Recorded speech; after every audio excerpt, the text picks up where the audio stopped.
I will say the number one thing that I think people are scared of when they want to leave being a line cook and they want to start entering into like lead sous chef, executive chef, and kind of that career track is they're scared of the unknown kind of amalgamous things that come with being an executive chef, like doing the order, doing the schedules, you know, that the paperwork kind of stuff, dealing with vendors, you know, whatever, paying bills in some places. I will say that is not what is hard about being an executive chef. But my point in all of this is to say that none of that stuff is what makes the job hard. What makes the job hard are the unknown unknowns. And the more of those unknown unknowns that you can turn into known unknowns or knowns.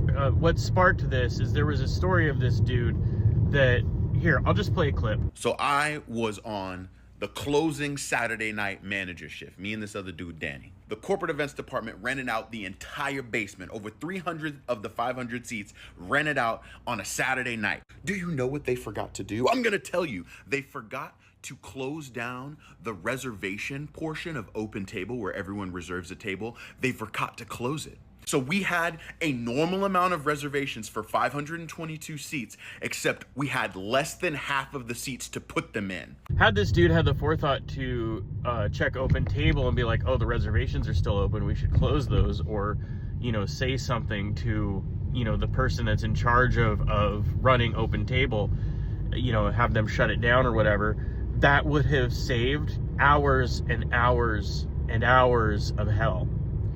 But he didn't. And it's no offense on this guy, that's not something that you think to do when someone rents out like half the restaurant. You're not thinking about that. But that's what I'm talking about. It's an unknown unknown. And I'm only using it as an example, not as a hateful, like, this dude screwed up or anything like that. Like, shit happens. That's my whole point. Shit just happens sometimes. And you have to know how to deal with that shit happening. You put something on the order, sometimes, like, especially if you guys use Cisco, sometimes Cisco will just drop shit off and they won't even have the thing that you wanted. Like, it won't even be there. My point in all of this is just saying that there's a lot of stuff that happens that isn't really thought about, and that can end up causing a lot of damage.